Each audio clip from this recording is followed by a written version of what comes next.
इसमें हम कुछ शब्द इस्तेमाल करेंगे। तो कितने लोग हैं जो पिछली क्लास एसएलआर वाले में नहीं आए थे? एसएलआर बैंकिंग क्लास हमने लिया हुआ था, लोग नहीं आए थे। कौन कौन नहीं आया था? नहीं आए थे। तो हमने कुछ शब्द वहाँ इस्तेमाल किए थे, तो जो लोग आए थे हम यहाँ शब्द लिखेंगे, वो लोग उसको एक्सप्लेन करेंगे। हमने यहाँ भी इस्तेमाल मैं करूँगा पहला शब्द की एनडीटीएल इस्तेमाल करूँगा। एनडीटीएल का फुल फॉर्म बताओ Ayushi? Net demand and term liabilities. निवल मांग और देयता, इसको हिंदी में बोलते हैं। और हमने पिछली क्लास में बताया था, इसलिए पूरा एक्सप्लेन नहीं करेंगे, बस इतना से जानिए कि किसी भी बैंक का जो बैंक के पास जो ओपनिंग बैलेंस होता है ना, वही उस बैंक का या उस सिस्टम का एनडीटीएल कहलाता है। क्लियर है?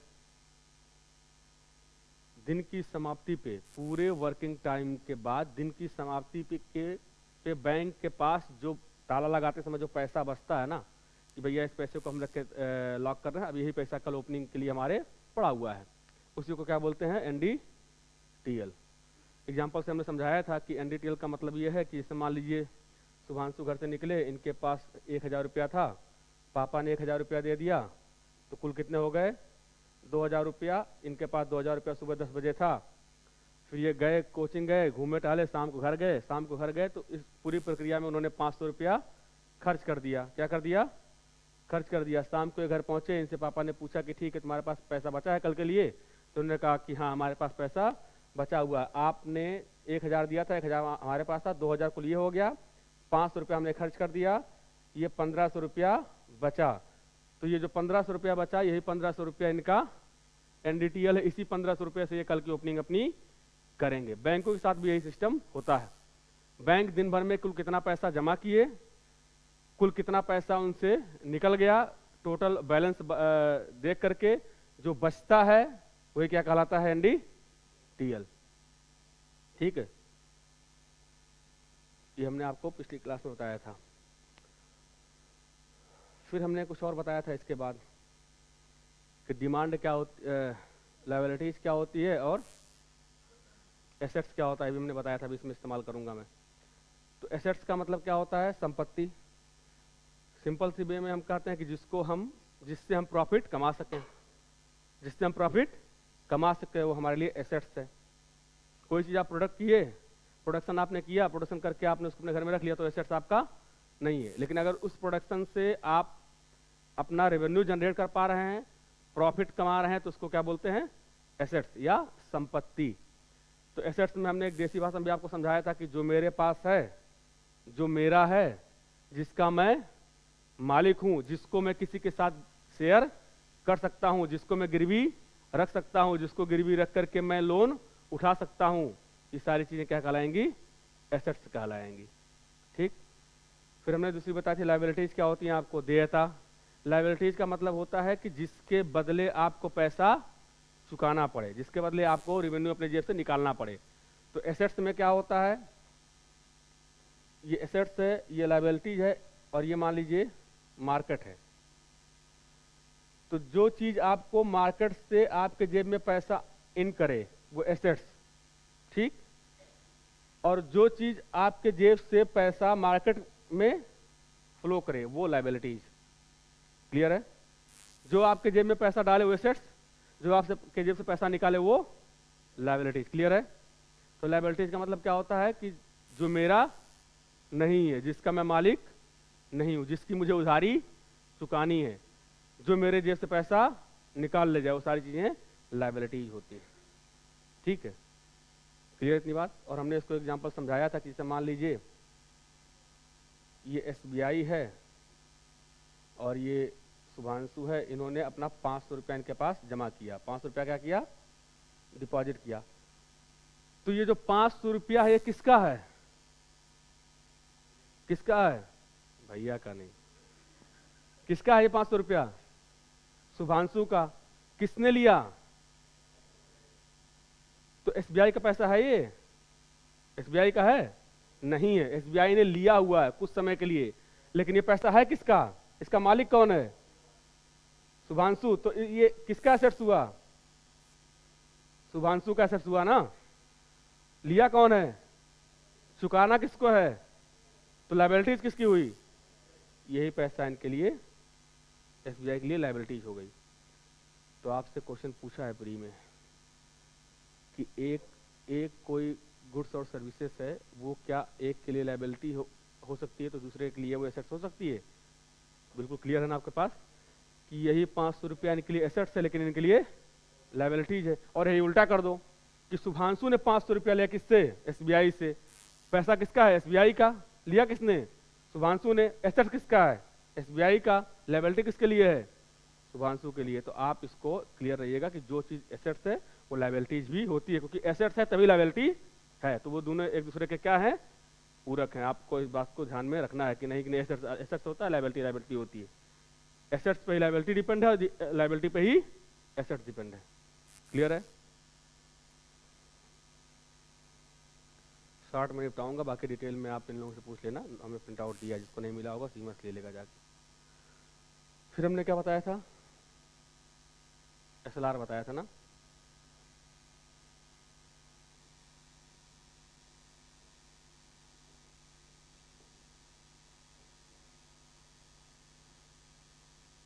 तो स्टैट्यूटरी लिक्विडिटी रेशियो क्या शब्द इस्तेमाल किया गया है,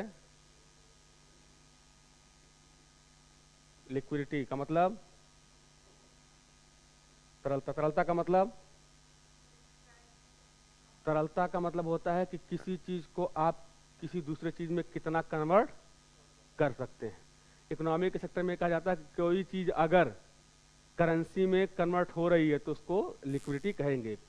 किसकी लिक्विडिटी कितनी होगी ये डिपेंड करता है कि कितनी जल्दी करेंसी में कन्वर्ट हो जा रही है। चेक की लिक्विडिटी कम है, कैश की लिक्विडिटी ज्यादा है। क्लियर है ना कि कैसे कोई चीज मार्केट में कन्वर्ट होकर के आपको गुड्स एंड सर्विसेज में चेंज हो जा रही है।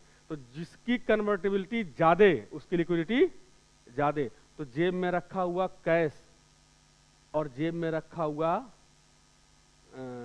चेक और बैंक में जमा रखा पैसा, इन तीनों में किसकी लिक्विडिटी सबसे हाई होगी।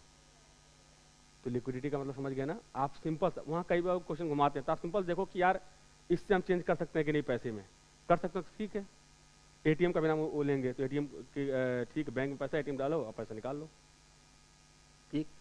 तो संवैधानिक तरलता अनुपात हमने क्या बताया था कि किसी भी बैंक के एनडीटीएल का एक मिनिमम अमाउंट, किसी भी बैंक के एनडीटीएल का क्या बोला था कि किसी भी बैंक के एनडीटीएल का एक मिनिमम परसेंटेज जो बैंकों को अपने पास रखना होगा वो क्या कहलाएगा, एसएलआर। ठीक, क्लियर है इतनी बात, सौरभ समझ में आई बात कि किसी बैंक का एनडीटीएल क्या है कि उसके दिन भर में कितना पैसा आया कितना गया उसका बैलेंस। क्लियर है। तो किसी भी बैंक का अपने कुल एनडीटीएल का जो परसेंटेज, जो मिनिमम परसेंटेज आरबीआई ने तय किया है उस मिनिमम परसेंटेज को अपने पास रखना पड़ता है रिजर्व के रूप में। इसी को क्या बोलते हैं, एसएलआर। और हमने आपसे बताया था कि पहले एसएलआर की लिमिट क्या थी, 25 और 40, लेकिन 1994 कब 1994 में एक रेगुलेशन आया और आर्टिकल 24 अटैच किया गया। और आर्टिकल 24 अटैच करके आरबीआई ने क्या किया, इसकी अपर लिमिट को हटा दिया लेकिन लोअर लिमिट को मेंटेन करके रखा हुआ है।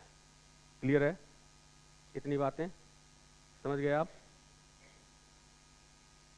अब आपसे कोई पूछे कि अच्छा एसएलआर की काउंटिंग डेली बेसिस पे होती है कि वीकली, तो अभी हमने आपसे क्या कहा कि एसएलआर किस पे डिपेंड है और एनडीटीएल किस पे डिपेंड है, डेली काउंटिंग पे। अभी आपने कहा ना कि डेली बेसिस पे, तो एसएलआर किस पे डिपेंड हो गया, तो एसएलआर की काउंटिंग डेली बेसिस पे की जाती है। क्लियर है। अब एसएलआर को आप गोल्ड में भी रख सकते हो, एसएलआर को आप करेंसी में भी रख सकते हो और एसएलआर को आप किस में रख सकते हो, गवर्नमेंट सिक्योरिटीज में रख सकते हो। गवर्नमेंट सिक्योरिटी जो होती है जिसको जारी गवर्नमेंट करता है, जिसका रिस्पांसिबिलिटी आरबीआई लेती है, उसको आपको वो जारी करके उस पर पैसा मार्केट से उठा लेती है। क्लियर इतनी बात। जैसे ट्रेजरी बिल एक गवर्नमेंट सिक्योरिटी है। क्लियर है। तो इतनी बात हमने आपसे वहां कल की हुई थी। हमने आपको जरा देखिए, अब कंपेयर करके हम बताएंगे, ठीक है। हमने क्या कहा था कि SLR है एक मिनिमम परसेंटेज है बैंकों के कुल एनडी, अब कुल NDTL नहीं कहना क्योंकि NDTL में नेट लगा हुआ है, ठीक है। NDTL आपको बोलना, कुल NDTL का देंगे तो कॉन्सेप्ट बिगड़ जाएगा।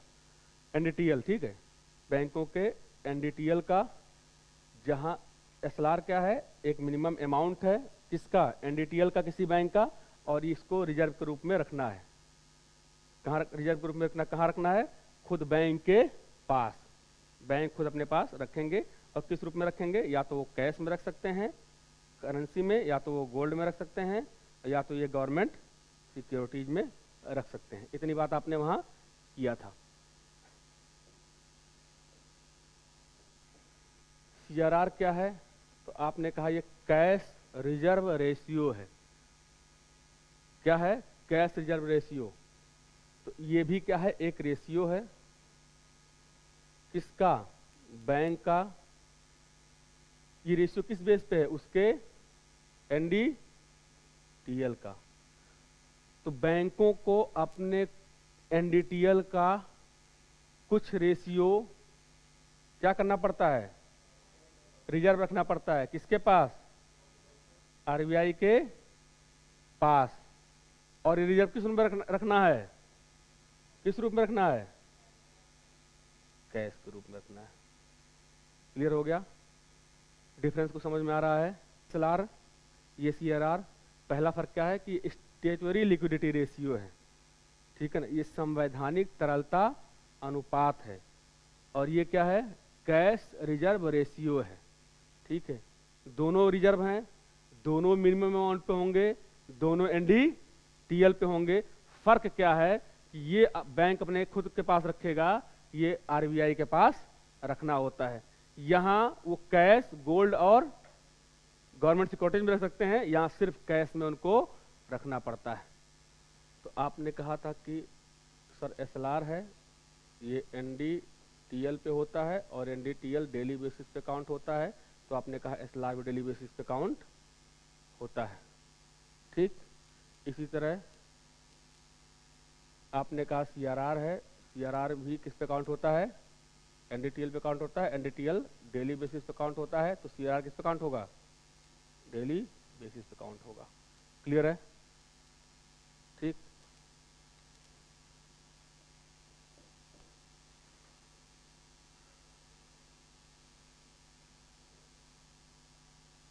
आपने यहां कहा था,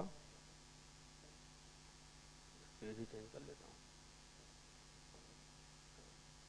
आपने SLR में कहा था, देखो यहाँ इसलिए इतना तेज बढ़ा दे रहा हूं क्योंकि SLR में पूरा चीज समझा चुका हूं, ठीक है। आपने SLR में कहा था कि 2007 से पहले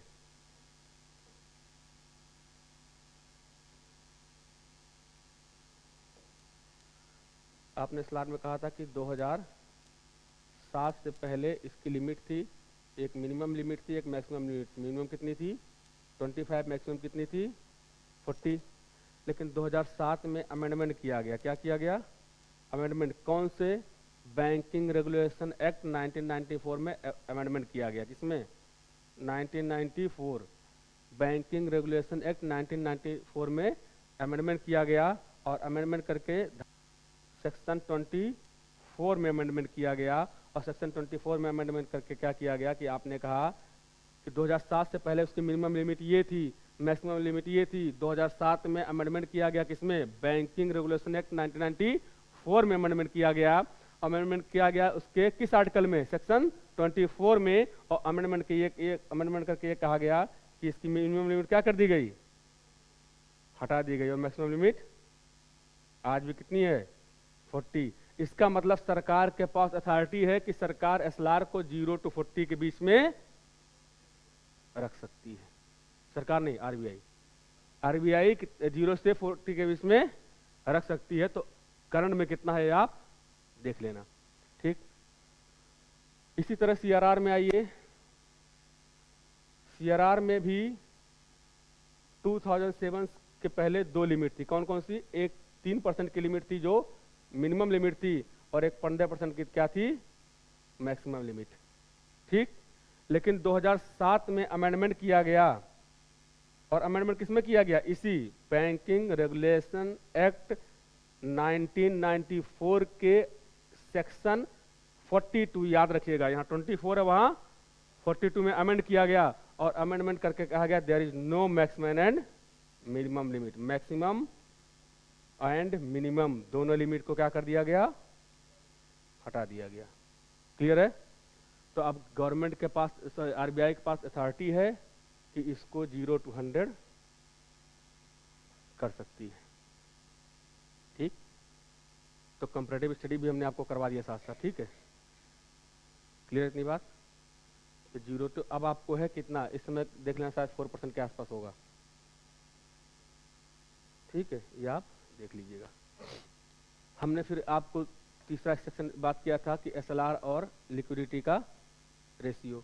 लिक्विडिटी का मतलब क्या होता है, मार्केट में पैसे का फ्लो। फिर हमने आपसे बताया था कि एसएलआर में क्या होता है कि जैसे मान लीजिए बैंक का एनडीटीएल,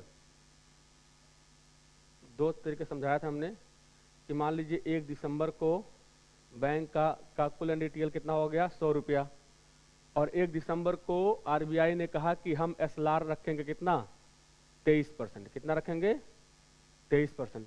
ठीक, मतलब 23 रुपया हम एसएलआर के रूप में आपको रखना है। उसने 1 दिसंबर को एसएलआर घोषित कर दिया कितना, 23%। तो आपको 23% रखना है, मतलब आपने 23 रुपया रख दिया, कितने बटे, 77। और ये 77 आप कहाँ डाल देंगे, ओपन मार्केट में। कहाँ डाल देंगे, क्योंकि इस पैसे पे रेवेन्यू जनरेट करना है ना बैंक को, तो कहाँ डाल देगी, ओपन मार्केट में। फिर 2 दिसंबर को फिर आपका एनडीटीएल कितना रहा, 100 रुपया, लेकिन आरबीआई ने कहा कि आज हम आपका जो एसएलआर है वो कितना रख देते हैं, आज की डेट का एसएलआर होगा 22%, यानी कि 22 रुपये। ठीक, तो आज कितना हो गया, 78। ये 78 रुपया कहाँ डाल देंगे, वो ओपन मार्केट में। समझ में आ रहा है नहीं सौरभ? सौरभ समझ में आ रहा है? 1 दिसंबर को 100 रुपया 1 दिसंबर के पास था, 23 रुपया रिजर्व रखना था, तो 77 रुपये उनके पास बचे, उन्होंने उसको मार्केट में डाल दिया। 2 दिसंबर को, क्योंकि एनडीटीएल पे काउंट होता है डेली बेसिस पे, आरबीआई ने कहा कि आज हम आपका रेट घटा रहे हैं, आज एसएलआर 22% रहना चाहिए। 22 हो गया, कितना अब बैंक के पास कितना बचा, 78 रुपये, उसने 78 रुपये मार्केट में डाल दिया। लेकिन 3 दिसंबर को कुछ ऐसा हो गया कि आज भी उनका एनडीटीएल कितना है, 100 रुपये। अब ऐसा नहीं कि एनडीटीएल 100 ही होगा, हम एग्जांपल के लिए समझा रहे हैं। ठीक, अब उन्होंने कहा कि हम आपका 25 रुपये कर दिए, क्या 24 रुपये कर दिए एसएलआर, तब 24 आपको रिजर्व रखना है। तो बैंक के पास कितना बचा, 76। इसी 76 रुपये को कहाँ डालेंगे, ओपन मार्केट में डालेंगे। अभी अलग अलग समझा रहे हैं, ठीक है, अभी एसएलआर को समझा रहे हैं। तो आप एक चीज बताओ हमें कि 1 से 2 तारीख के बीच में एसएलआर बढ़ा के घटा। यहाँ 1 तारीख को एसएलआर 23 रुपये है, 2 तारीख को 22 रुपये है, तो यहाँ एसएलआर बढ़ा या घटा, एसएलआर घटा।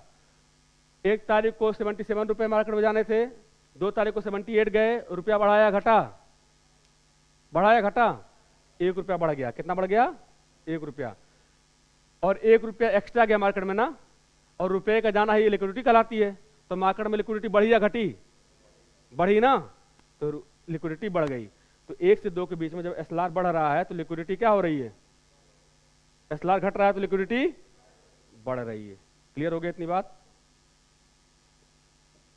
क्लियर हो गई ना, कि जब एसएलआर घटा, एसएलआर डाउन हुआ तो लिक्विडिटी क्या हो गई, बढ़ गई। क्लियर? अब आ जाओ, 2 तारीख को कितना रुपया बैंक के पास, कितना एसएलआर है, 22।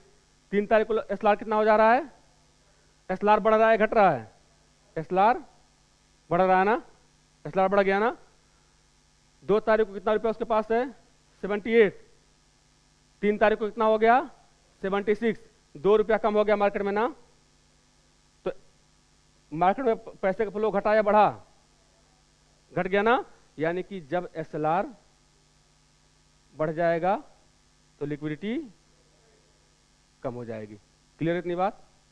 इसका मतलब अगर हम कहें तो हमने ये कहा कि SLR जब बढ़ेगा तो लिक्विडिटी घट जाएगी, SLR जब घट जाएगा तो लिक्विडिटी बढ़ जाएगी।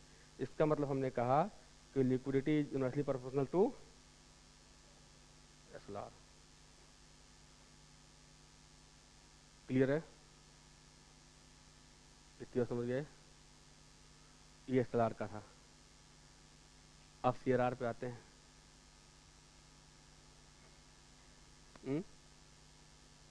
CRR पे आ जाओ। CRR और लिक्विडिटी का रेशियो हमें चेक करना है। CRR क्या होता है? आपने कहा CRR NDTL का रिजर्व होता है। तो जाहिर सी बात है कि पैसा रिजर्व करके रखना है आपको अपने पास, होल्ड करके। ठीक। अब मान लीजिए कि 1 तारीख को 1 दिसंबर के दिन आपके पास 100 रुपया था, NDTL 100 रुपया था, और RBI ने कहा कि 4% यानी कि 4 रुपए आपको रिजर्व रखने। कितने रखने हैं? 4 रुपए रिजर्व रखने। तो आपने 4 रिजर्व रख दिया, तो मार्केट में कितना बचा? 96।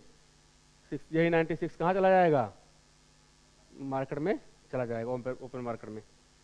ठीक। फिर 2 दिसंबर को RBI ने, आपके पास NDTL 100 रहा, RBI ने कहा आज हमारा CRR कितना रहेगा? 3% आपके कुल NDTL का। तो कितना बचा? 97। कितना बचा? 97। ये 97 रुपये कहाँ चला जाएगा? ओपन मार्केट में। फिर 3 दिसंबर को आपके पास फिर NDTL 100 रुपये था, और आपके पास अब RBI ने कहा कि 5 रुपया आपका CRR रहेगा। तो कितना बचा? 95। अब 95 रुपये कहाँ चले गए? मार्केट में चले गए। क्लियर है ना? अब आप हमें बताओ जरा, जब CRR 4 रुपये से 3 रुपया हो गया, इसका मतलब CRR जब घट रहा है, तो यहां 96 से 97 हो जा रहा है। रुपया बढ़ रहा है कि घट रहा है? रुपया बढ़ रहा है। तो एक बात तो क्लियर हो गई कि जब CRR घट रहा है तो लिक्विडिटी क्या हो रही है? बढ़ रही है। ठीक। यहां बताइए कि जब CRR 3 रुपये से 5 रुपया हो गया, यानी कि CRR क्या हो गया? बढ़ गया। तो मार्केट में पैसा 97 से कितना हो गया? 95 हो गया। 2 रुपया कम हो गया ना? तो लिक्विडिटी घट रही है कि बढ़ रही है? घट रही है। यानी कि जब CRR बढ़ रहा है तो लिक्विडिटी कम हो जा रही है। क्लियर? इसका मतलब है कि जब CRR आपका बढ़ेगा तो लिक्विडिटी घट जाएगी, और जब CRR घटेगा तो लिक्विडिटी बढ़ जाएगी। इन दोनों को मिला दीजिए तो liquidity is inversely proportional to.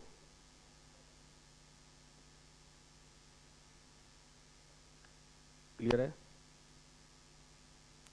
समझ गए? तो SLR और CRR, अब उसमें पता नहीं लिखा होगा कि नहीं लिखा होगा, हम कंपोजिट रूप से लिखते हैं कि अगर हमें दिखाना हो कि liquidity is inversely proportional to CRR